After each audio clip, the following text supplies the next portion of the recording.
ነቢያቱ መንፈስ ቅዱስ የመራቸው ነቢያቱ እንደሚመጣ የተነበዩ ነቢያቱ ራሱ ጉዳዩን ተንብዮ ቁጭ ማለት አይደለም የነበረው ፍላጎታቸው። ምኞቱ ጋር ነበሩ።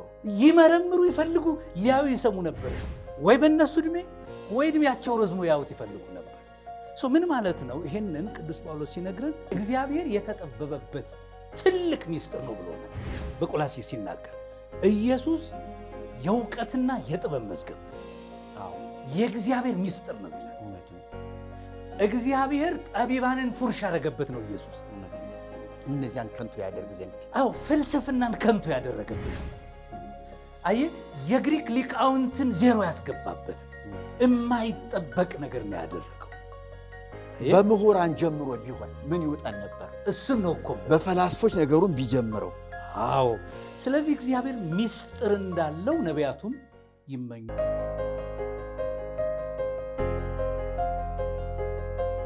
ሰላም የተወደዳችሁ የከሳቴ ብርሃን ተሐድሶ ዩቲዩብ እና ማህበራዊ ሚዲያዎች ተከታታዮቻችን፣ ወገኖቻችን፣ መላው የኢትዮጵያ ክርስቲያን ማህበረሰብ እንኳን ለጌታችን ለመድኃኒታችን ለኢየሱስ ክርስቶስ የልደት በዓል በሰላም አደረሳችሁ እያልን ዛሬ እዚህ ስቱዲዮ ውስጥ እኔና መርጌታ ጽጌ በመገኘት ስለ ጌታችን ስለ መድኃኒታችን ስለ ኢየሱስ ክርስቶስ ልደት መጽሐፍ ቅዱሳዊ መልእክቶችን ለማስተላለፍ እንኳን አደረሳችሁ ለማለት በፊታችሁ ቀርበናል። አብራችሁን እንድትቆዩ ግብዣችን ነው። በድጋሚ እንኳን አደረሳችሁ።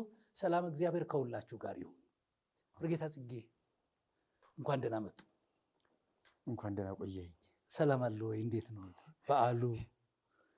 በዓሉ እግዚአብሔር የተመሰገነ ይሁን። እንግዲህ ያው ዋዜማው ላይ ነው መሰል ያለ ነው። ሰፊ ዝግጅት ይደረጋል እንግዲህ በሀገራችን። እኛ ደግሞ በቤታችን ከህሊና የተነሳ እንደተጻፈው በዓሉን ለማክበር የራሳችን አቋምና መረዳት አለን። በዚያ መንፈስ እናከብረዋለን። እስቲ እንመጣበታለን። እሱ እዚህ ድግሱ ዝግጅቱ ላይም ወደኋላ እንመጣበታለን። ሁለት ተጻራሪ ነገሮች ይደረጋሉና በተለይ ድግስን በተመለከተ በልደት ብቻ ሳይሆን በሌሎችም በዓላቶች ውስጥ እንደው ሀገራችን ውስጥ ግጭቶች እየተፈጠሩ አሉ። በኋላ እንመጣበታለን። እንግዲህ ዛሬ የጌታችን የመድኃኒታችን የኢየሱስ ክርስቶስን ልደት መታሰቢያ በዓል በዓለም አቀፍም በሀገራችን በኢትዮጵያም ባሉ ክርስቲያኖች ዘንድ ሊከበር ዋዜማ ላይ ነው ያለነው። እንዳሉት ዝግጅቶች የደመቁ ናቸው። መንፈሳዊ ፕሮግራሞች በየቦታው እንሰማለን። ደግሞ ባህላዊ ዝግጅቶችንም ደግሞ በየገበያው እንመለከታለን። ህዝቡም ከፍተኛ ንቅናቄ እያደረገ ያለበት ሁኔታ ነው እና ስለሱ እናነሳለን። እንደው በመጀመሪያ የጌታችን የኢየሱስ ክርስቶስ የልደት በዓል የሚለውን ነገር እንደው ማክበር እንችላለን ወይ? አንዳንዶች አይከበርም ሲሉ እንሰማለን። ነውር ነው፣ ባዕድ አምልኮ ነው ይላሉ። እንደው ስለ ጌታችን ስለ መድኃኒታችን ስለ ኢየሱስ ክርስቶስ ልደት በጥልቀት ከመግባታችን በፊት በዓል ማድረግ እንችላለን ወይ? ልደቱን በተመለከተ የኢየሱስ ክርስቶስ ልደት ብሎ ማክበር የመጽሐፍ ቅዱሳዊ ነው ወይም ደግሞ ስህተት ነው ትክክል አይደለም ብሎ መተቸት ይከብዳል። ምናልባት መተቸት ካስፈለገ ይሄ ቀን ላይ እንዲውል ባሉ ምክንያቱ ምንድን ነው? ምናልባት ከዚህ በፊት በሀገራችን ወይም ደግሞ ክርስትናን ከተቀበለችባቸው ሀገሮች ከጎረቤት ሀገሮች ከነ ግሪክም ሆነ ከነ ግብፅ ይሄ ቀን የጣዖት በዓል ነበር ወይ? የአምልኮ ባዕድ ቀን ነበር ወይ? ያንን ነው ወይ የቀየሩት? ወይም ደግሞ በባህር ሐሳብ ቀመር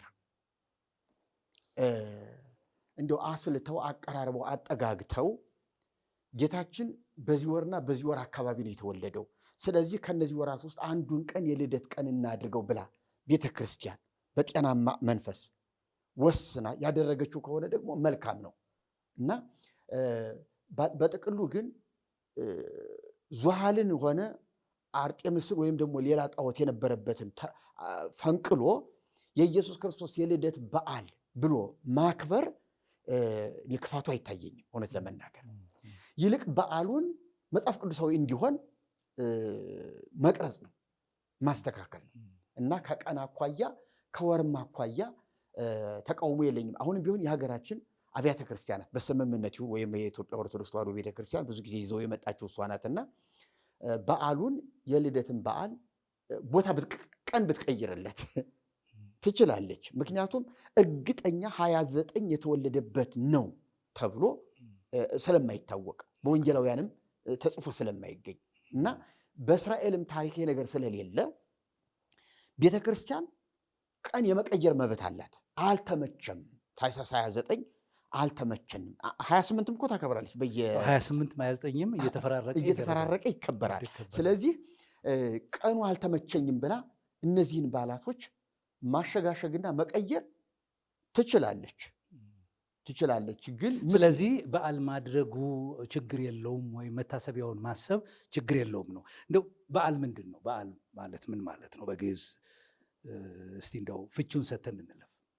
በዓል ሁለት አይነት ትርጉም አለው። ሁለቱም በመጽሐፍ ቅዱስ አሉ። በዓል የአ ፊደል ናት ልዩነቱን የምትፈጥረው። የሆሄ ልዩነቶች የሆሄያት ልዩነት ነው እንትኑን በዓሉን ትርጓሜውን የሚቀይረው መልእክቱን የሚቀይረው በእጅጉ ነው የሚቀይረው። የሚገርም ነገር አሁን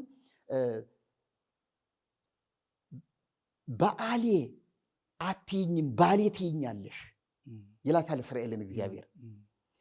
በዓል የሚለው ይሄ አ ፊደል ይሄ አልፋው አ የሚባለው እሱ ፊደል ሁለት እግር ያለው ፊደል የሆነ እንደሆነ ጣዖት ነው የሚሆነው። በዓል ለበዓል አትስገዱ የሚለው አገር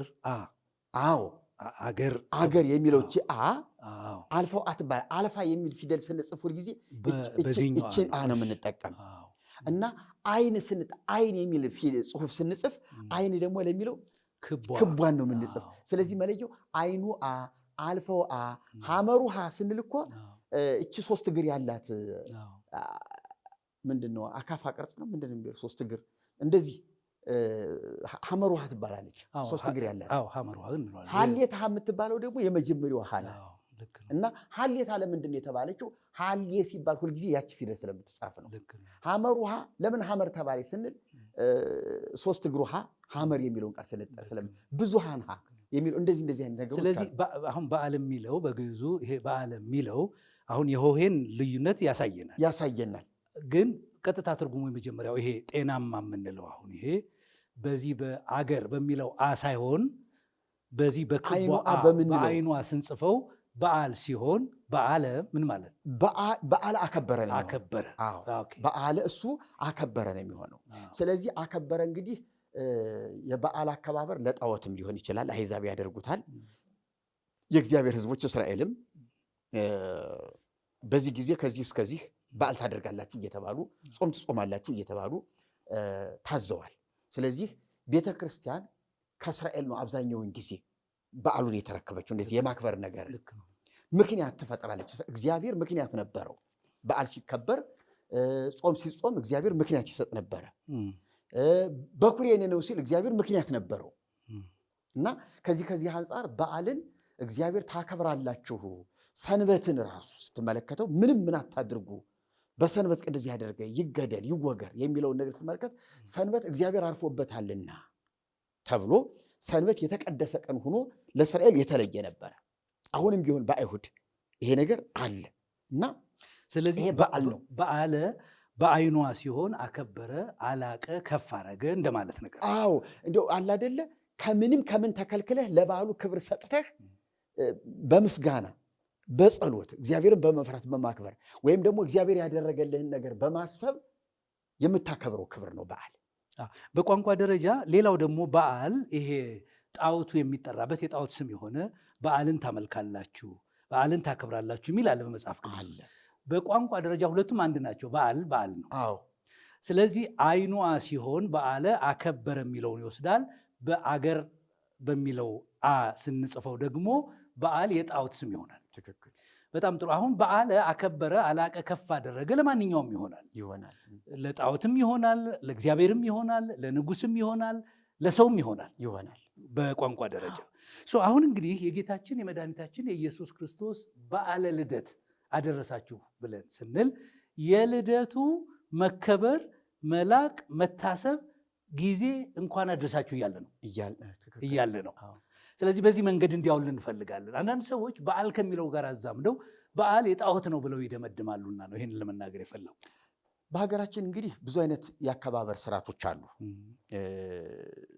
በመንግስት ደረጃም ስራ ባያስፈቱም የአርበኞች ቀን፣ የሴቶች ቀን፣ የዚህ ቀን፣ የዚያ ቀን፣ የአድዋ ቀን፣ ምን ቀን እየተባለ ብዙ የሚከበሩ አሉ። እነዚህ አሁን በዓል ተብሎ ነው በስም ደረጃ የሚጠሩት። ታሪኩን ክብር ለመስጠት ጣዖት ማለት አይደለም። ታሪኩን ክብር ለመስጠት በዚህ ቀን እንዲህ የሆነበት ነው ብሎ ታሪኩን ለማስታወስ የተደረገ ነው። የእግዚአብሔርን በዓል ስናከብር ለእግዚአብሔር ላደረገልን ነገር በጎ ምላሽ እየሰጠን ስራ ፈት በመሆንም አይደለም። አሁን እንጨት ባለመቁረጥ ባለመፍለጥ አለ አይደለ? እንደዚህ የግብርና ስራ ባለማረስ ወይ ባለመነገድ ይሄ በዓልን የሚያሽር ሆኖ አይደለም። በዓሉ የሚከበረው በምን አይነት መንፈስ ነው ሲሆን ክርስቲያኖች እንደ ክርስትናቸው የተደረገላቸውን ነገር በምስጋናና በጸሎት በዝማሬ ለእግዚአብሔር ምላሽ በመስጠት የሚያከብር ስራ ፈተው ከዋሉ እንኳን ለዚህ ጉዳይ ለዚህ ዓላማ ነው እንጂ በዓል ነው ግዝት ነው በሚል ያስቀስፋል። እሱ የተሳሳተ አካሄድ ነው። ስለዚህ እንደው ለሚመለከቱንና ለሚያደምጡ ወዳጆቻችን እንኳን ለጌታችን ለመድኃኒታችን ለኢየሱስ ክርስቶስ በዓለ ልደት መታሰቢያ ቀን አደረሳችሁ ብለን ስንል ጌታችን መድኃኒታችን ኢየሱስ ክርስቶስ ያደረገውን ግብር ሰው መሆንን ወይም ስጋዌነቱን አልቀን አክብረን ከፍ አድርገን ለእግዚአብሔር ያለን ምስጋና መግለጥ ነው። ትክክል። ከዚህ ውጭ አይደለም፣ በፍጹም አይደለም። የእሱ ስጋን መዋሃድ መልበስ፣ ከድንግል በስጋ መወለድ ለእኛ የላቀ የከበረ ነገር ነው እና እግዚአብሔር ሆይ እናመሰግንሃለን ብለን ለማለት ነው ቀን የተመደበው። ትክክል ብለን ነው የምንወስደው። ሌላ ምንም ምክንያት የለውም። በጣም ጥሩ። እንግዲህ እንደው እስቲ ሁለታችን እንመላለሳለን ብዬ አስባለሁ። የታህሳስ 29 ቀን በኢትዮጵያውያን ዘንድ በፈረንጆቹ ደግሞ በ25 ይከበራል። የቱ ነው የጌታ የኢየሱስ ክርስቶስ ልደት የሚል ሙግት ክርክሮች አሉ። ብዙ ጥናቶች እንደሚያሳዩን በ25ም ይሁን በ29ም ኤግዛክት የተወለደበት ቀን ነው ብሎ ማለት የሚቻል አይደለም። ግን በታሪክ በአፈ ታሪክ በግምት ሁኔታዎችን አመቻችተው የቤተ ክርስቲያን አባቶች ይህንን ቀን ቀጥረውታል ተብሎ ይነገራልና እኛ ስለ ቀኑ ይሄ ቀን የተወለደበት የሚል ሙግት የለንም። እንደሱ ብለን አንልም። ግን ጉዳዩን ለማሰብ የተሰየመውን ቀን አንስተን ግን ልንጨዋወት እንችላለን ብዬ አስባለሁ። ስለዚህ ስለ ልደቱ እናንሳና በመጀመሪያ ልደቱን በተመለከተ መጽሐፍ ቅዱስ ምን ይለናል ብለን ወደ ሀገራችን ወደ ባህላችን እንመጣለን። ግን መጽሐፍ ቅዱስ ምን ይለናል? በትንቢት የተነገረ ነገር ነው ወይ? ይሄ ነገር የተሰወረ ነገር ነበር ወይ? ምን ብሎ ነበር እግዚአብሔር? ነቢያት ምን ብለው ነበር ብለን እናንሳስ። መልካም። እንደምናውቀው ይሄ ነገር ወይም ደግሞ የጌታችን የኢየሱስ ክርስቶስ መወለድ እስከ ስቅለቱ ድረስ ያለው ታሪክ ነው። ዘፍጥረት 3 ነገሩ ታይቷል። ምንም እንኳን በትክክል የሚያነጣጥረው ስቅለቱ ላይ የሆነውን ታሪክ ቢመስልም ከዚያ ላይ ግን አንድ ትልቅ አሻራ ተቀምጧል። ከዚያ በኋላ እግዚአብሔር ይህንን ዋና ነገር ፍጡርን አምኖ አልሰጠውም። በፍጡር የሚጠናቀቅም አይደለም። ይሄ የሰው ልጅ ውድቀት እንደገና የሰው ልጅ ለማንሳት ከውድቀቱ የሰው ልጅ የፈለገውን ያህል ጾሞ የፈለገውን ያህል ጸልዮ የነበረበትን ማንነት ያንን ከእግዚአብሔር ጋር የነበረውን አብሮነት የማምጣት አቅም አልነበረውም። ከፍጡር አቅም በላይ ነበረ፣ ከመላእክት አቅም በላይ ነበረ እና ይሄ በጣም ከባድ ነገር ስለነበረ እግዚአብሔር የራሱን ቀን ቀጥሯል፣ የራሱን ጊዜ ይዟል። ስለዚህ አባቶችን የራሱ ጉዳይ እንዲፈጸም የተስፋ መሸጋገሪያ ድልድይ ነው ያደረጋቸው። እና አብርሃምን ስትመለከት፣ ልጆቹን ስትመለከት፣ ከዚያ በኋላ ከያዕቆብ ልጆች መካከል ደግሞ እነ ዳዊትን እነዚህ እነ ይሁዳን እነ ዳዊትን ስትመለከት፣ በማቴዎስ የዘር ሐረግ ውስጥ ያሉትን ስትመለከት የዚህ የተስፋ ቃል መፈጸሚያ መሸጋገሪያ መንገድ ነው የተጠቀመባቸው እንጂ ከነዚህ አንዱም እንኳን ይሄንን ኬላ ሰብሮ በሰውና በእግዚአብሔር መካከል እርቅን የማምጣት አቅም ያለው ፍጡር አልነበረም። ከዚህ የተነሳ ነቢያት ትንቢት ይናገሩ ነበር። በነገራችን ላይ ይሄ የልደት በዓል ከወደ ኋላ 1 ወር ከ15 ቀን ጾም ተጾሞለታል። በሀገራችን ተጾሞለታል። ይሄ ጾም ለምንድን ነው ተብሎ ሲጠየቅ ነቢያቱ አቅማቅቷቸው ውረድ ተወለድ እያሉ እየጸለዩ እያነቡ ተስፋ ትንቢትም እየተናገሩ የቆዩበት ጊዜ ነው ተብሏል። ይሄ ነገር አደጋለሁ ባይነኝ እኔ። ምክንያቱም ጌታችን ኢየሱስ ክርስቶስ ነቢያት አልቅሰው ነቢያት ጮኸው እባክን ድረስልን ብለው የእነሱ ጩኸትና እንባ መልስ ሆኖ የመጣ አይደለም ኢየሱስ ባይነኝ እኔ። ምክንያቱም ይሄንን በእነሱ ጾምና ጸሎት በእነሱ እንባ ኢየሱስ መጥቶ ከሆነ የሰው ልጅ ውጤት ነው ኢየሱስ፣ የእግዚአብሔር ፍቅር ውጤት አይደለም። የሰው ልጅ የእንባ ውጤት፣ የሰው ልጅ የጩኸት ውጤት ነው ኢየሱስ። ስለዚህ እኛ አልቅሰን ነው ያመጣ ነው ማለት የምንችልበት አቅም አግኝተናል ማለት ነው። ይሄ ነገር አደጋለሁ ባይነኝ እኔ። ይሄ ባይሆን እና ነቢያት እስቲ ጾሙን የነቢያቱን ጾም የልደትን ጾም የተመለከተውን በኋላ መጨረሻ ላይ እናየዋለን። ግን እኔ ወደዚህ ለመግባት ፈልጌ ነው መጽሐፍ ቅዱሳዊ ነገር እኔ ቅድም ያነሱትን ይሄ ዘፍጥረት ምዕራፍ 3 እኮ በአንደኛ ዮሐንስ ምዕራፍ 3 ቁጥር 9 ቁጥር 8 አካባቢ መሰረት ዘፍጥረት ምዕራፍ 3 ቁጥር 18 ላይ ምንድን ነበር የሚለው? እባቡን ባንተና በሴቲቱ ዘር መካከል በዘርህና በዘሯ ጠላትነትን አደርጋለሁ፣ አንተ ሰኮናውን እሱ ራስን ይቀጠቅጠሃል። ግልጥ የሆነ ትንቢት ነው፣ የተገለጠ ነው። ይሄ በአንደኛ ዮሐንስ ምዕራፍ 3 ላይ የዲያብሎስን ስራ ሊያፈርስ የእግዚአብሔር ልጅ ተገለጠ ከሚለው ጋር የተስማማ ነው በትክክል። ስለዚህ መጀመሪያው ፕሮፌሲ ራሱ እግዚአብሔር ነው የነገረን። ትክክል። ልጁን እንደሚልክ ማን በቀጥታ ልጄ ብሎ ባይነገረንም እዚያ ቦታ ላይ የሆነ ዘር በስጋ እንደሚገለጥ ያ የተገለጠ ዘር የዲያብሎስን ስራ እንደሚያፈርሰው ቃል ስጋ ሆነ ሲል እዚህ ላይ ታገኘዋለህ። አሁን የዮሐንስ ወንጌል ላይ ስንመጣ ቃል ብሎ የጠራው ከዘላለም የነበረ እግዚአብሔር የነበረ የሚለውን በብዙ አይነት በብዙ ቦታ ደግሞ የእግዚአብሔር ልጅ ብሎት የምናገኘው ነገር ኢየሱስ እንደሆነ እናውቃለን። ስለዚህ የመጀመሪያው እንግዲህ የክርስቶስ መገለጥ ከልደት እስከ ዕርገት አይደለም፣ በመጨረሻም እስከ ዳግም ምጽአት ዓለምን እስከ ማሳለፍ ነው። ስለዚህ የሚጀምረው በልደቱ በጽንሰቱ ነው ያየ ነው። ስለዚህ የዘፍጥረት 3:15 እኔ እንዲያውም ትክክለኛ ቦታው የዲያብሎስን ስራ ሊያፈርስ የእግዚአብሔር ልጅ ተገለጠ የሚለውና አሁን መርጌታ እሱም እንዳሉት የዮሐንስ ወንጌሉ ያ ቃል ስጋ ሆነ የሚለው ያስኬዳል። ስለዚህ ግልጥ ባልሆነ ሁኔታ እዚያ ላይ ወንጌል ተገልጧል፣ ተሰብኳል ማለት ነው። አዎ የቤዛነት ስራ እዚያ ላይ ተሰብኳል።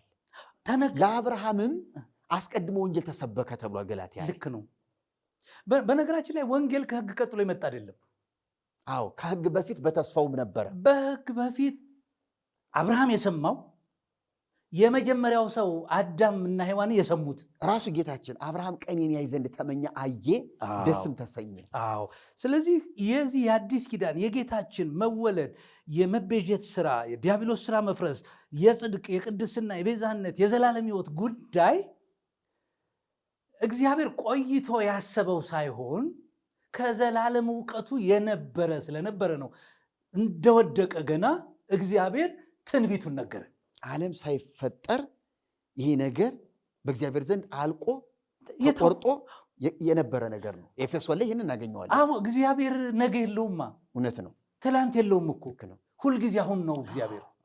ስለዚህ እኔ የዘፍጥረት 3ቱን ስለዘለሉት ነው ያነሳሁትኝና የዘፍጥረት 3:15 ትንቢት ምንም የሚያከራክረን ነገር አይደለም። በኋላ ታስቦ እንደመጣ ሳይሆን ከዘላለም ጀምሮ በእግዚአብሔር ልብ የተቀመጠ የምሕረት ከውድቀት ቀጥሎ የመጣ መፍትሄ አይደለም፣ በፍጹም አይደለም። አይደለም። ስለዚህ እንቀጥል። አሁን እንግዲህ ነቢያቱ ምን አሉ? እንግዲህ ነቢያቱ አጉልተው የተናገሩ ትልልቅ ነቢያት አሉ። ራሱ ሙሴ አስቀድሞ ተናግሮ ነበር። ከመካከላችሁ እንደኔ ያለ ነቢይ እግዚአብሔር ያስነሳላችኋል ያለውን በኋላ ሐዋርያት ጠቅሰውት እንመለከታለን። ልክ ነው። ጌታችን ኢየሱስ ክርስቶስ ራሱ ምንም እንኳን ሁሉ የተነገሩት ሁሉ በሐዋርያት ተጠቅሰው ባናገኛቸውም ስለ እኔ ብሎ በመዝሙራት በሕጉ በነቢያት የተነገረው ይፈጸም ዘንድ ብሏቸዋል። ስለዚህ እንደዚህ ሁሉ ስለ እኔ የሚመሰክሩ ናቸው። እናንተ መጻሕፍትን በመመርመር የዘላለም ሕይወት እንዳለ ታስባላችሁ፣ እነዚህ ሁሉ ግን ስለ እኔ የሚመሰክሩ ናቸው ብሎ ኢየሱስ ክርስቶስ እነዚያ ሁሉ አይሁድ የሚያነቧቸው መጻሕፍቶች፣ በየምኩራቡ በየቀኑ የሚያነቧቸው መጻሕፍቶች አላስተዋሏቸውም እንጂ ስለ ኢየሱስ ክርስቶስ የሚመሰክሩ መሆናቸው በትክክል በኢየሱስ ክርስቶስ አንደበት ተነግሯል። እኛ አሁን ግልጥ የሆኑ ነቢያት ማለት ለእኛ ግልጽ በሆነ መንገድ የተናገሩት አሉ። እነ ኢሳይያስን ስትመለከት ኢሳይያስ ደጋግሞ የተናገረው ነገር አለ። ስለ ሕፃኑ እነሆ ድንግል ትጸንሳለች፣ ወንድ ልጅም ትወልዳለች አለ። ቀጠለ ምዕራፍ 9 ላይ እዚያ ምዕራፍ 7 ላይ ይሄን ተናግሮ ምዕራፍ 9 ላይ ሕፃን ተወለደልን አለ፣ ወንድ ልጅም ተሰጠን አለ። ምዕራፍ 53 እንዲያውም ደግሞ ወደ 40 ምናምን አካባቢ ላይ የሚለው ምንድን ነው? የጧፍ ኩስታሪን አያጠፋም፣ የሚነድ ጧፍን አያጠፋም፣ የጧፍ ኩስታሪን አያጠፋም እንደዚህ በማለት ሲናገርለት ትመለከታለህ። ኢሳይያስ 53ን ስትመለከት ግልጥና ደረቅ ወንጌል ነው የምታየው። እንዲሁም ነቢዩ ኢሳይያስ በራሷ በቤተ ክርስቲያኒቱ አነጋገር 5ኛ ወንጌላዊ ነው የምትለው። የብሉይ ኪዳን ወንጌልም ይባላል፣ የብሉይ ኪዳን ወንጌል ይባላል። እና ምክንያቱም ልክ ሆነ እያለ ነው የሚናገር ነቢዩ። እነሆ ተወለደልን ሲል ያለቀና የሆነ ነገር ባይኑ ያየውን ነገር አድርጎ ነው የሚያቀርብልህ። ስለኛ ደቀቀ ቆሰለ ሲልም የሆነ ነገር እንጂ የሚሆን ነገር አይደለም የሚናገረው። እና የቤተ ክርስቲያን ሰዎች በቃ ጥርት ያለ ወንጌላዊ በቦታው ተገኝቶ ያየ የመሰከረ የሚመስል ከሐዋርያት እንዳንዱ ሆኖ የተናገረ ነው። እና እንደዚህ አይነት ነቢያትን እግዚአብሔር አስነስቶ በግልጽ አናግሯል። ድንግሊቱ ብሎ ሴቲቱን ገልጧል። የሚወለድበትን ቦታ ሁሉ ሳይቀር የገለጠበት ቦታ አለ፣ የተናገረበት አለ። በአህያ ተጭኖ ኢየሩሳሌም ቤተ መቅደስ እንደሚገባ የተናገረበት ቦታ አለ። እና እነዚህን ስትመለከት ነቢያት በሰፊው ይህንን ያህል ተናግረዋል፣ አብራርተዋል። እና የጌታችን የኢየሱስ ክርስቶስ ልደት እንደው በዓለም ትልልቅ ሃይማኖቶች አሉ፣ መስራቾችም አሏቸው። ከነዚህ ሁሉ ኢየሱስን ልዩ የሚያደርገው ኢየሱስ ሳይወለድ ከ1000 ዓመትም ቀድሞ ይሁን ከ2000 ዓመት ቀድሞ ይሁን ከ700 ዓመት ቀድሞ ይሁን ነቢያት እያዩ ተናግሮለታል። እማትዋሸው ኢየሱስ ዝም ብሎ አንድ ወቅት ያስነሳው ሰው ተነስቶ የፈጠረው የማትለው ኢየሱስ። አይህ ኢየሱስን እንድትቀበለው የሚያደርግህ ሐዋርያት የሰበኩት አይደለም። እውነት ለመናገር ሐዋርያትን እሱ ያሰማራቸው አድርገህ ልታያቸው ትችላለህ። ከሱ በፊት የነበሩ እሱን የማያውቁ እንዳወቁት ያህል ስሙን ጠቅሰው አማኑኤል ብለው ይህንን ከዘፍጥረት 3 ጀምሮ ስትመለከት ኢየሱስን ነው የምታገኘው። ስለዚህ የተወለደ ኢየሱስ ሳይሆን ሳይወለድ የነበረውን ኢየሱስን በግልጽ እዚያ ላይ ታገኘዋለህ። ስለዚህ እኔ ኢየሱስን በማመኔ አልተሳሳትኩም ማለት ነው። ልክ ነው። አሁን ይሄ የጌታችን የኢየሱስ ክርስቶስን ልደት አስመልክቶ ስናነሳ አንዳንድ ሰዎች የሚቸገሩ አሉ። ከክርስትና ውጭ የሆኑ የተለያዩ የእምነት ተቋማት የሆኑ ሰዎች አሉ።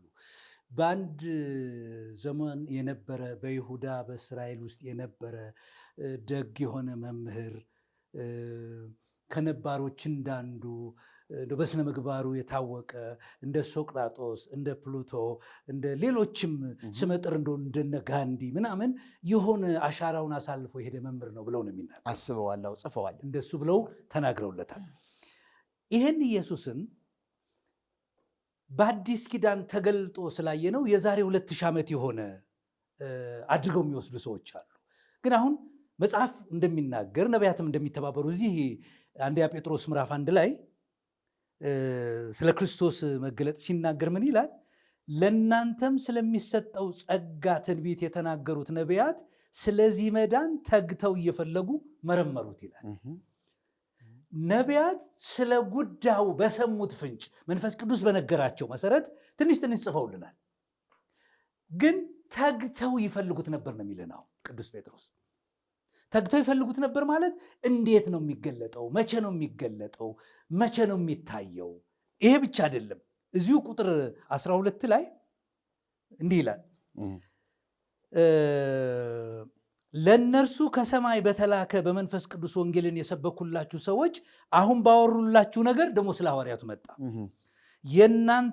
እናንተን እንጂ ራሳቸውን እንዳላገለገሉ ተገለጠላቸው ካለ በኋላ ይህን ነገር መላእክቱ ሊመለከቱት ይመኙ ነበረ። የሚያስጎመጅ ነገር ነው። አይቷቸዋል፣ አስገርሟቸዋል፣ ስቧቸዋል። ግን ያልተፈቀደላቸው ስለሆነ እንደተመኙት እንደጎመጁት። የሚገርመው ነገር የእግዚአብሔር ቅናት ይሄን ያደርጋል ሲል ኢሳይያስን ሳነበው እግዚአብሔር ራሱ ሰይጣንን ለማፍረስና ለበቀል ልጆቹን ለመታደግ የተነሳበት ብርቱ ጉዳይ አድርጎ ያሳየዋል። ልክ ነው። እና መላእክቱ ሊመኙት እንዴ ራሱ ጌታችን ኢየሱስ ክርስቶስ እኮ እስመ ብዙኃን ነቢያት ወጻድቃን ፈተው ይርአዩ አንትሙ ዘትርእዩ ወይርአዩ ወፈተው ይስሙ አንትሙ ዘትሰሙ ወይሰሙ ወለክሙሰ ብፁዓት አዕይንቲክሙ ለርእያ። አየ እነዚያ ተናግረውት ሊያዩ ወደዱ፣ ሊሰሙ ወደዱ፣ ግን አላዩም። እናንተ ግን እነሱ የተናገሩትን ሊያዩት የወደዱትን አይታችኋልና ብፁዓን ናችሁ ነው ያላቸው።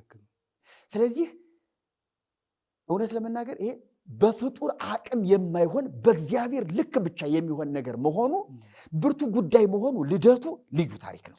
ልክ ነው። ይኸውልህ ኢሳይያስ ሲነሳ አልተደነቁ። ኤርምያስ ሲነሳ አልተደነቁ። ለእነዚህ ሰዎች መልእክት ይዘው አድርሰዋል፣ አልተደነቁም። ልብ በል። አሁን ግን እግዚአብሔር በባህሪ እውቀቱ የተናገረው እንግዲህ ከዘፍጥረት 3 ጀምረናል።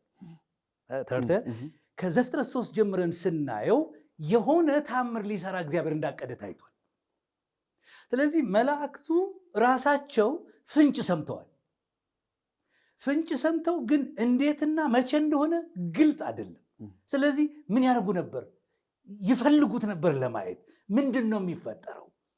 ይሄ ስለተወለደው ሕፃን የሚነግረን አንድ ሚስጥር አለ ብዬ አስባለሁ። ነቢያቱ መንፈስ ቅዱስ የመራቸው ነቢያቱ እንደሚመጣ የተነበዩ ነቢያቱ ራሱ ጉዳዩን ተንብዮ ቁጭ ማለት አይደለም የነበረው ፍላጎታቸው፣ ምኞቱ ጋር ነበሩ። ይመረምሩ፣ ይፈልጉ፣ ሊያዩ ይሰሙ ነበር። ወይ በእነሱ ዕድሜ ወይ ዕድሜያቸው ረዝሞ ያዩት ይፈልጉ ነበር። ምን ማለት ነው? ይሄንን ቅዱስ ጳውሎስ ሲነግረን እግዚአብሔር የተጠበበበት ትልቅ ሚስጥር ነው ብሎናል በቆላስይስ ሲናገር። ኢየሱስ የእውቀትና የጥበብ መዝገብ ነው፣ የእግዚአብሔር ሚስጥር ነው ይላል። እውነት ነው። እግዚአብሔር ጠቢባንን ፉርሽ ያደረገበት ነው ኢየሱስ። እውነት ነው። እነዚያን ከንቱ ያደርግ ዘንድ ፍልስፍናን ከንቱ ያደረገበት ነው። አየህ፣ የግሪክ ሊቃውንትን ዜሮ ያስገባበት ነው። የማይጠበቅ ነገር ነው ያደረገው። በምሁራን ጀምሮ ቢሆን ምን ይውጠን ነበር? እሱን ነው እኮ በፈላስፎች ነገሩን ቢጀምረው። ስለዚህ እግዚአብሔር ሚስጥር እንዳለው ነቢያቱም ይመኙ ይፈልጉ ነበር። አሁን አንድ ባንድ እንሄድ። ለምሳሌ የተናገሩትን እንምጣ። ስለ ሕፃኑ ስለ ኢየሱስ መገለጥ ቅድም መርጌታ የጠቀሱት አለ የኢሳይያስ ምዕራፍ 7 ላይ ትንሽ እናንሳውና እንጫወት። ኢሳይያስ 7 ላይ የሚናገረው ምንድን ነው? ሕፃን ተወልዶልናል አይደል የሚለው? ወንድ ልጅም ተሰጥቶናል። እንትን ማነው? ኢሳይያስ 9 ነው። 9 ነው። እንደገና 14 እንመጣለን። 9 ላይ ምንድን ነው የሚለው? በመጀመሪያ ይሄ የሚወለደው ሕፃን እንግዲህ ኢሳይያስ ከ700 ዓመት ቀድሞ የነበረ ሰው አይደለም ይሄ ነቢዩ ኢሳይያስ። ስለዚህ ወደፊት 700 ዓመት በኋላ ስለሚመጣው ነው የሚያወራው። ከቁጥር 1 ጀምሬ ባነበው ተጨንቃ ለነበረች ጨለማ አይሆንም ይላል። አሁን ስለዚህ አሁን ምን ማለት ነው? በሌላ በኩል የዛቢሎንና የንፍታሌም ምድር አቃለለ። በኋለኛው ዘመን ግን በዮርዳኖስ ማዶ በባህር መንገድ ያለውን የአሕዛብን ገሊላ ያከብራል። በጨለማ የሄደ ሕዝብ ብርሃን አየ። ኢሳይያስ የተናገረው ትንቢት በዮሐንስ ወንጌል ምዕራፍ 1 ላይ ብርሃን ወደ ዓለም ይመጣ ነበር ይላል። ስለዚህ ይሄ የተተነበየው ትንቢት መድኃኒታችን ጌታችን ኢየሱስ ክርስቶስን እንዴት እንደገለጠው ነው የሚያሳየን። ምን ብሎ ነው የሚለው? ሕፃን ተወልዶልናል፣ ወንድ ልጅም ተሰጥቶናል። ይሄ ኢየሱስ ነው ወይ የሚል የፍልስፍና ጥያቄ አለ።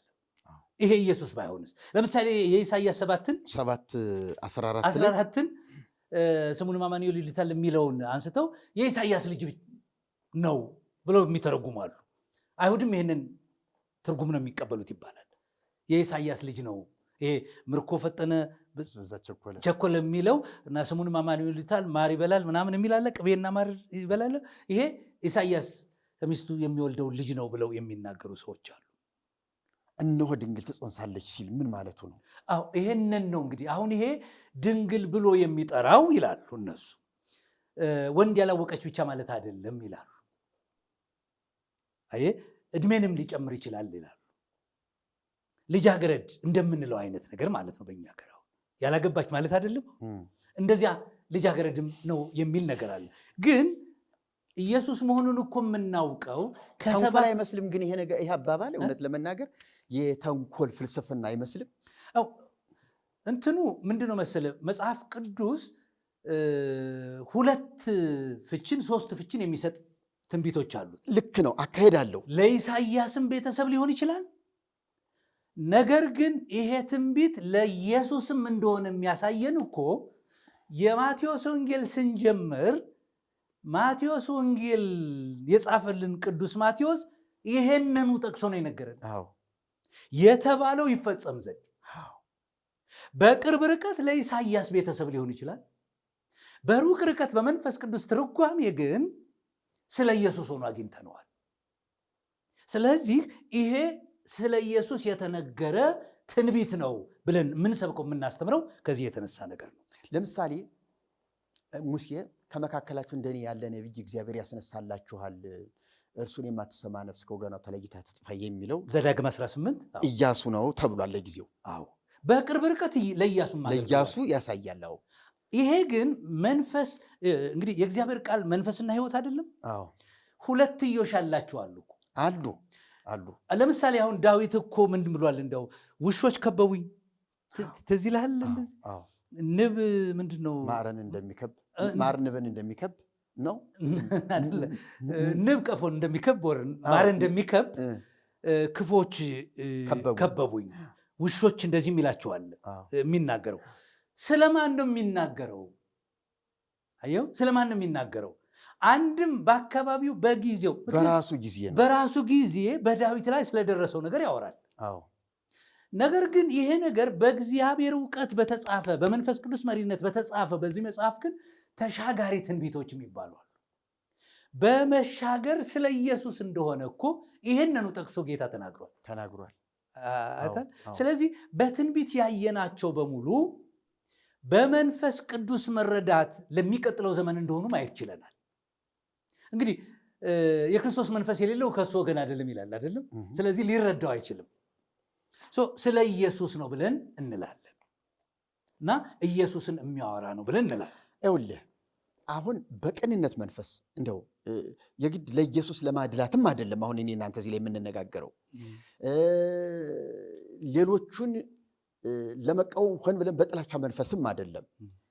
ሕሊናችን በገዛው ነገር ላይ ነው የምንናገረው።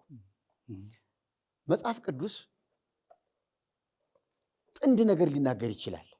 አሁን ባነሳቸውም ሀሳቦች ላይ ስንመለከት ጥንድ ነገሮችን እናገር። አንድ በጊዜው የሚሆን ነገር ሊሆን ይችላል፣ በቅርብ ርቀት የሚሆን ነገር። ሁለተኛ ነገር ላይ ደግሞ ዘግይቶ በሌላ ጊዜ ላይ የሚነገርና ያንን ደግሞ ራሱ መንፈስ ቅዱስ እዚህ ላይ የሚያጻፈው እሱ ሆኖ እዚያ ላይ የሚያስፈጽም ደግሞ እሱ ሆኖ ደግሞ የምናገኝበት ሁኔታ አለ። በቅንነት መንፈስ እና ምሳሌ እነሆ ድንግል ትጸንሳለች ሲል ኢሳይያስ ታሪኩ እንዴት አይነት ሰው ነው?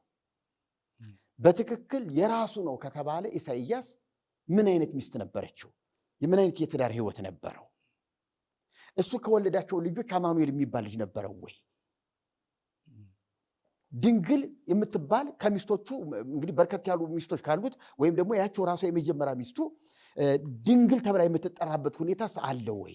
ይሄንን ነገር እውነት ለመናገር እንደው በጤናማ አይምሮ ስትመለከተው አይሁዳውያን ለኢየሱስ ካላቸው ጥላቻ የገዘፈ ጥላቻ። እንደገና ታሪኩ ደግሞ በእኛ ብቻ ተተርጉሞ በእኛ ብቻ ተበራርቶ ይለቅ፣ እኛ ብቻ ያለው ነው ትክክል ከሚል ለኢየሱስ ካላቸው ጥላቻ የተነሳ ያመጡት ካልሆነ በስተቀር አሁን ብዙዎቹ ኢየሱስን የተቀበሉ ክርስቲያን የሆኑ የራሳቸው ወገኖች እውነት ለመናገር በትክክል የብሉያትና የሐዲሳት መጻሕፍትን ጥምረት ስለ ኢየሱስ መናገር በትክክል እየገለጡ እያየናቸው ነው። ወደ ኢየሱስ እስኪመጡ ድረስ ያላቸው ነገር ነው በጥላቻ መንፈስ ተሞልቶ ሁልጊዜ ብሉይ ኪዳን ወደ ኢየሱስ እንዳይሻገርባቸው ክልከላ የሚያደርጉት ምንድን ነው? የእነዚህ ሰዎች ሐሳብ በአንድ በኩል የምናየው ነገር ኢሳይያስ 7 ላይ ምንድን ነው ያለው? እነሆ ስለዚህ ጌታ ራሱ ምልክት ይሰጣችኋል፣ እነሆ ድንግል ትጸንሳለች፣ ወንድ ልጅም ትወልዳለች፣ ስሙንም አማኑኤል ብላ ትጠራዋለች። ክፉን ለመጥላት መልካሙን ለመምረጥ ሲያውቅ ቅቤና ማር ይበላል። ሕፃኑም ክፉን ለመጥላት መልካሙን ለመምረጥ ሲያውቅ የፈራሃቸውን የሁለቱን ነገስታት አገር ባድማ ትሆናለች ብሎ ይናገራል። እንግዲህ ይሄ ትንቢት በወቅታዊው ጊዜ በነባሩ በዚያን ጊዜ ቀጥታ የሚተረጎምና በመንፈስ ቅዱስ ደግሞ ተሻጋሪ የምንለው ትንቢትን የያዘለ ነው። ብዙ ሰዎች የሚከራከሩት ምዕራፍ 8 ላይ ስለዚህ ልጅ መልሶ ይናገራል ብሎ ይሄ ብዝበዛ ቸኮለ ምናምን የሚለው የኢሳይያስ ልጅ ነው። ልክ ነው፣ እንደዛ ይላል፣ ልጁ እንደሆነ ይናገራል ብለው ይናገር። ስለዚህ አሁን ምንድን ነው ይሄ ትርጉም ሊያስኬድ ይችላል። ብዙ የመጽሐፍ ቅዱስ አዋቂዎችም የኢሳይያስን ነው ቀጥታ ይላሉ፣ የኢሳይያስን ልጅ ነው የሚናገረው ይላሉ።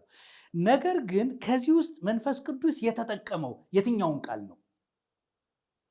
አሁን ኢየሱስን ነው የምንመለከተው። ኢየሱስን ያመለከተበትን ፓርት አሁን ስለ ቅቤ አልነገረንም፣ ስለ ማር አልነገረንም።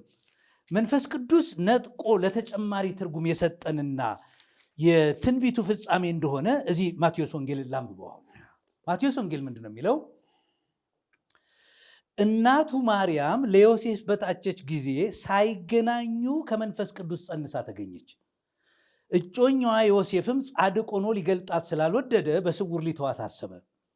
እርሱ ግን ይህን ሲያስብ እነሆ የጌታ መልአክ በሕልም ታየው፣ እንዲህም አለው፣ የዳዊት ልጅ ዮሴፍ ሆይ ከእርሷ የተጸነሰው ከመንፈስ ቅዱስ ነውና እጮኛህን ማርያምን ለመውሰድ አትፍራ፣ ልጅም ትወልዳለች፣ እርሱም ሕዝቡን ከኃጢአታቸው ያድናቸዋልና ስሙን ኢየሱስ ትለዋለህ።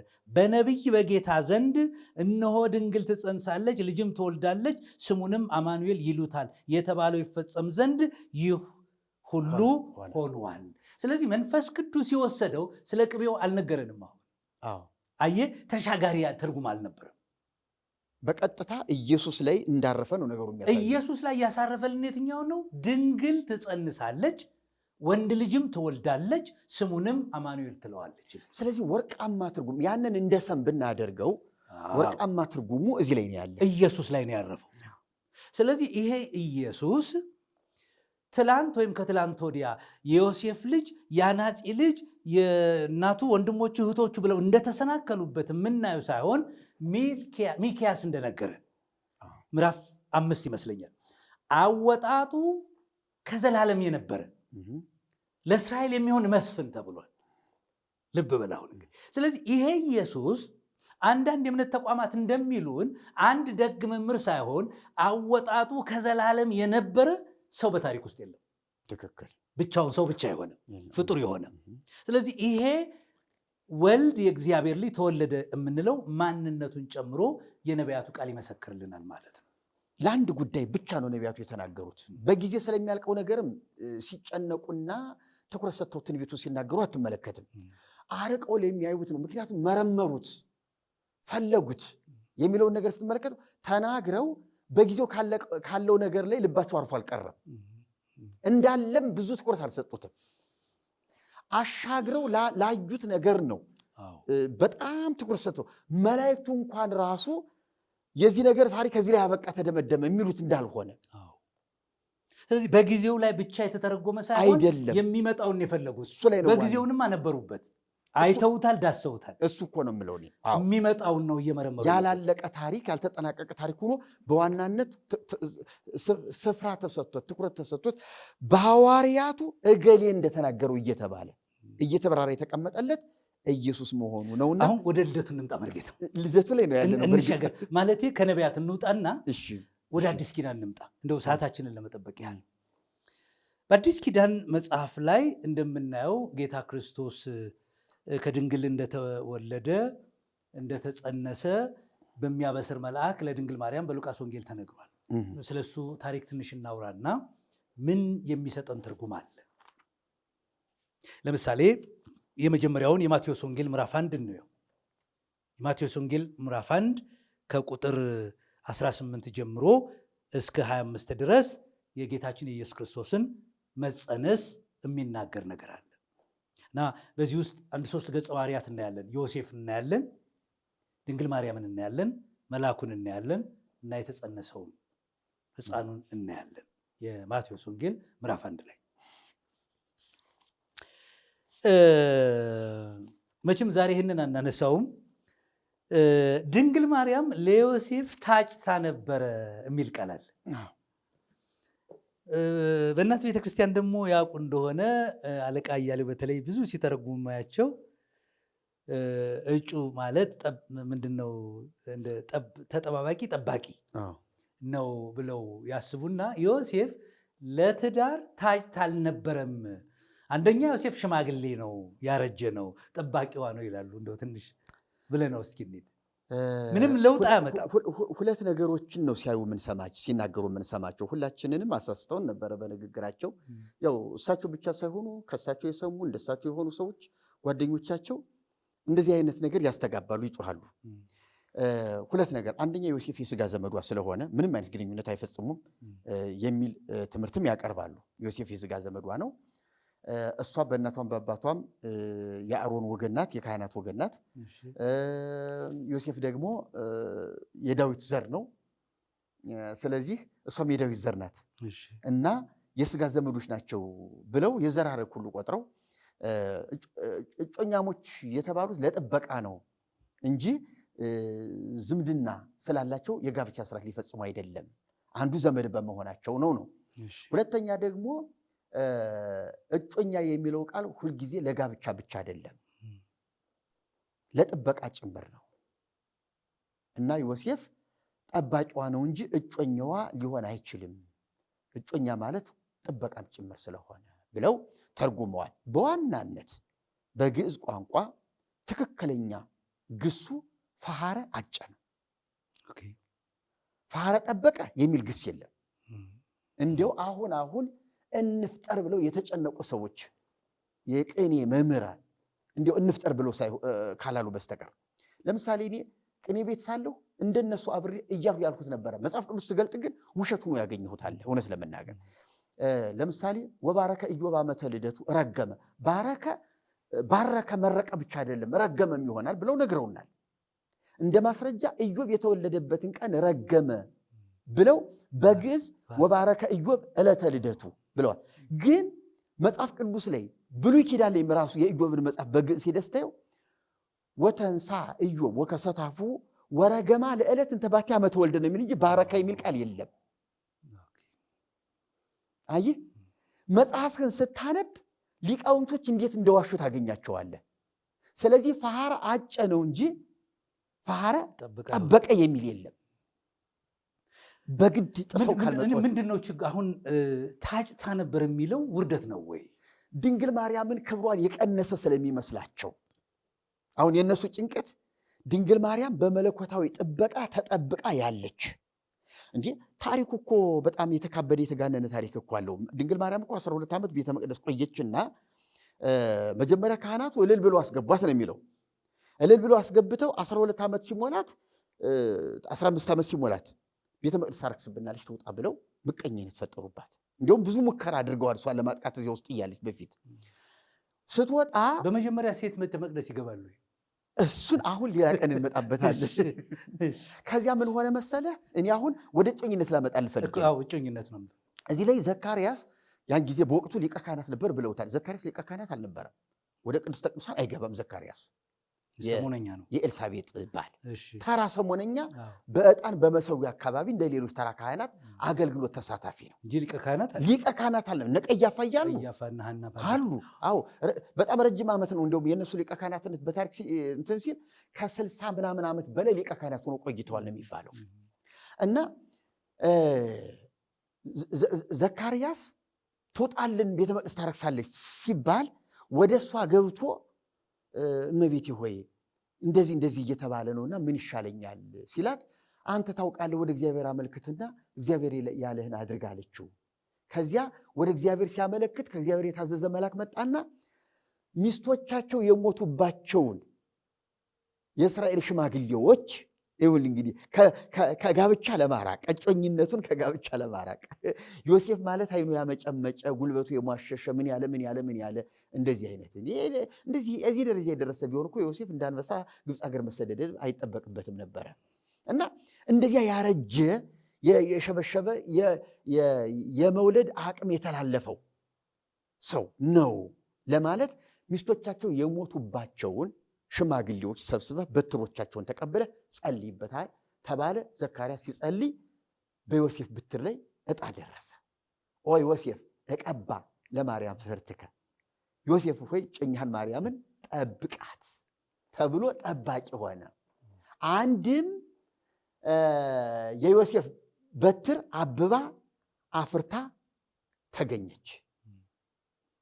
ከዚያ ካህናቱ ተሰበሰቡና አይ እንግዲህ ዕጣም ብንጣጣል ምን ቢባል በበትሩም ምልክት የተገኘበት አንተ ነው፣ ዕጣም ብንጣጣል ዕጣው ላንተ ሆኗል፣ ፈቅደን ወደን እስክናሰናብት ድረስ ትርጓሜ ነው እንግዲህ ተመልከት። ግን እዚህ ላይ እኮ ችግር አለባቸው እነሱ ራሳቸው። ፈቅደን ወደን እስክናሰናብት ድረስ እንዳትነካት ብለው ሰጡት ነው የሚለው። ምን ማለት ነው? አቅመ ሔዋን ወይም ደግሞ ከፍ ስትል በል እንግዲህ ፈቅደንልሃል ሊሉት ነው ማለት ነው። ፈቅደን ወደን እስክናሰናብት ድረስ እንዳትነካት ማለት ይሄ ግይድ የሚባል አለ። ሕፃን ልጅ ስታገባ ያለ ጊዜው እንዳትደፈር ጉዳት እንዳይደርስባት ተብሎ ግይድ የሚሰጣል። አሁን ለዮሴፍ ግይድ ነው የሰጡት እንጂ ሕጋዊ እጮኝነት እንደሆነ ያመለክታል። ራሷ ቤተክርስቲያን ናት ይህን የምትተረጉመው። ግን ይሄ ነገር በአይሁድ ካህናት ዘንድ ታውቆ ተረጋግጦ የተጠበቀ ከሆነ የኢየሱስ ልደት እንዴት ሊቃወሙት ይችላሉ? እሱ ነው አንዱ ስህተቱ። አንዱ ግራ የሚያጋባው እሱ ነው። ይኸውልህ በጣም ይቅርታ እንጂ ወደኋላ ትንሽ እንውሰደውና ሐና ድንግል ማርያምን አርግዛ ዘመድ ሙቶባት ለቅሶ ሄደች። ለቅሶ ሂዳ ያልገውን ሸንኮር ይዛ ወንድሜ እያለች ስታለቅስ ጥላዋ ቢያርፍበት የሞተው ሰው እየተነሳና የእውነተኛ ፀሐይ አያቱ ሰላምታ ይገባሻል ብሎ ሰገደላት ብለው ነገረ ማርያም ላይ ጽፈዋል። አያቱ ሐና አያት ናት ለኢየሱስ ክርስቶስ። የእውነተኛ ፀሐይ አያቱ ሰላምታ ይገባሻል ብሎ ሰገደላት። የሐናንም ጽንስሙን ወይም ሆዷን የነካ ሁሉ ያቺ አይነ ስውር ተፈውሳለች።